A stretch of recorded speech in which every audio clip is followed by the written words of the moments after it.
Let's see this question. The question is, directions in the questions, two statements are given as statement 1 and 2. Mark the correct choice.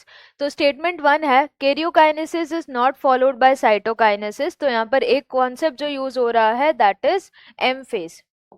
M phase में karyokinesis and cytokinesis. And next statement में जो यहाँ पर concept use हो रहा है that is significance of mitosis. वही M phase की ही बात कर रहे हैं. तो significance of mitosis. तो स्टेटमेंट 1 की बात करें, karyokinesis is not followed by cytokinesis as a result of which a multinucleate condition arises leading to the formation of सिंसाइशियम।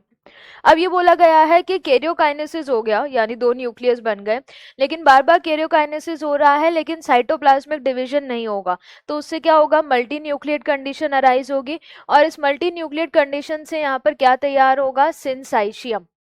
दो कंडीशंस आ सकती है, एक सिंसाइशियम और एक हम बात करें क्या कंडीशन आएगी, सिनोसाइटिक।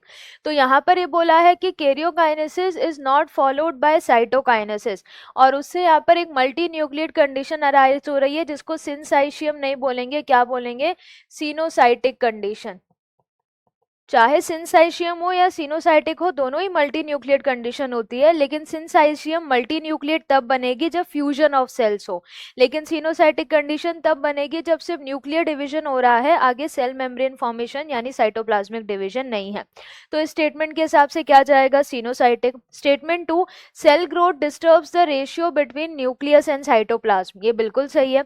जैसे जैसे सेल ग्रो करेगा तो साइटोप्लाज्मिक इंक्रीज होगा, लेकिन वो न्यूक्लियस जो है उसका साइज उतना ही है, तो वो इतना सा न्यूक्लियस इतने बड़े साइटोप्लाज्म के एरिया को कंट्रोल अब नहीं कर पाएगा, तो इस वजह से फिर माइटोसिस होगा। तो स्टेटमेंट 1 इनकरेक्ट है बट स्टेटमेंट 2 करेक्ट है, तो करेक्ट आंसर यहाँ पर क्या हो जाएगा, ऑप्शन डी।